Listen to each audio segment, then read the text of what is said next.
Sharq Turkistondagi Xitoy zulmini dunyoga anglatish uchun faoliyat elib berayotgan Dunyo Uyg'ur qurultiyi Istanbulda muxbirlarni kutib olish yig'ini o'tkazdi.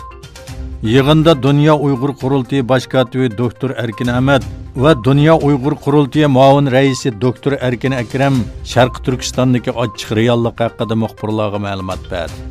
Doktor Erkin Ahmad Turkiyaning Sharq Turkiston davosining markazi bo'lganligini ta'kidlab bundoq dedi. Türkiye 1998 yılgacha Sharq Turkiston davosining markazi edi. Keyin turli cheklamalar sababli Turkiyadan Yevropaga, Germaniyaga ko'chdik. Sharq Turkiston xalqiga xalqaro sahnada vakillik qilish va zulmni anglatish uchun 1999-yili Dunyo Uyg'ur qurultiyi nomida qurildik. Birlashgan Davlatlar Tashkiloti va Yevropa parlamenti qatorliqlar bizni bir ommaviy tashkilot deb taniydi.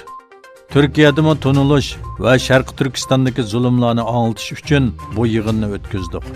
Yig'inda sin hujjatlari orqali yig'ilish lagerlari va Xitoyning islomga qaratgan dafsandichiliklari haqida ma'lumot bergan Hacettepe Universiteti o'qituvchisi doktor Erkin Akram musulmonlarning Sharq Turkiston masalasiga ko'ngil bo'lmasligi bizni azoplamoqda. 23 g'arb davlati bizni qo'lladi, lekin ularning orasida bir musulmon davlat yo'q dedi.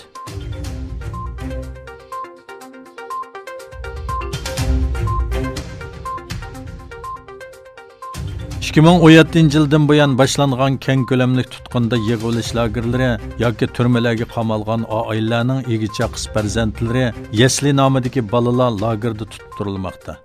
Ommaviy taratqularda diqqat tortgan yangi uchurlarga asoslanganda Sharq Turkistondagi bir boshlang'ich maktabning o'quvchilari Xitoyning Guangxi o'lkasi Bexay shahriga avatilgan.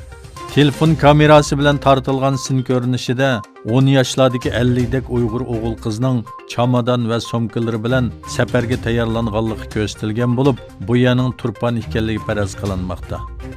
Yangi tipli koronavirusi Xitoyni sarosimga selayotgan bir paytda Uyg'ur o'quvchilarining kollektiv safarga chiqarilishi andish qo'zg'adi.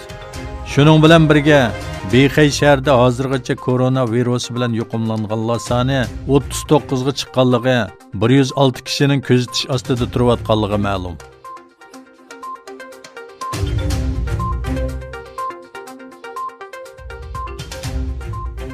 Xitoyda Wuhan virusi sababli o'lganlar soni kun sayin oshmoqda. Xitoyda bir kun ichida 242 kishining o'lganligi bildirildi. Xitoy Davlat Səhiyyə Komitetining e'lon qilishicha, koronavirusi bilan o'lganlar soni 1381 ga yetgan bo'lib, Hong Kongda bir kishi o'lgan. Xitoy miqyosida virus bilan yuqumlanuvchilar soni 63851 ga chiqqan. Navbatda 177974 kishi kuzatish ostida. Tunji bo'lib o'tgan yil 12-oyda Wuhan shahrida o'ttirg'i chiqqan bu o'pka yallig'i virusi qisqa vaqt ichida boshqa shahar va davlatlarga tarqalishga boshladi. Dünya Səhiyyə Təşkilatı bu haqda ciddi holat e'lon qilgan edi.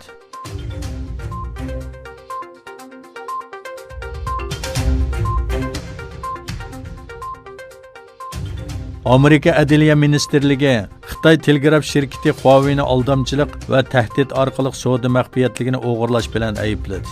Amerika Adliya Ministerligi Huawei şirkati va Amerikalik ishchi hamkorlashuvchisi haqida savdo maxfiyatligini o'g'irlashga aloqador yangi ikki turlik ayblash qarori chiqardi.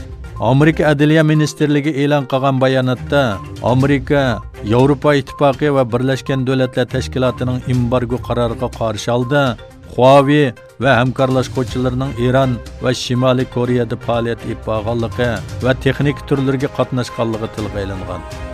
Bu haqda Huawei şirkati 2009-yili Eronda o'tkazilgan namoyishlar jarayonida hukumatning istixborot maqsadida nazorat qilishga yordam berish bilan ayblangan.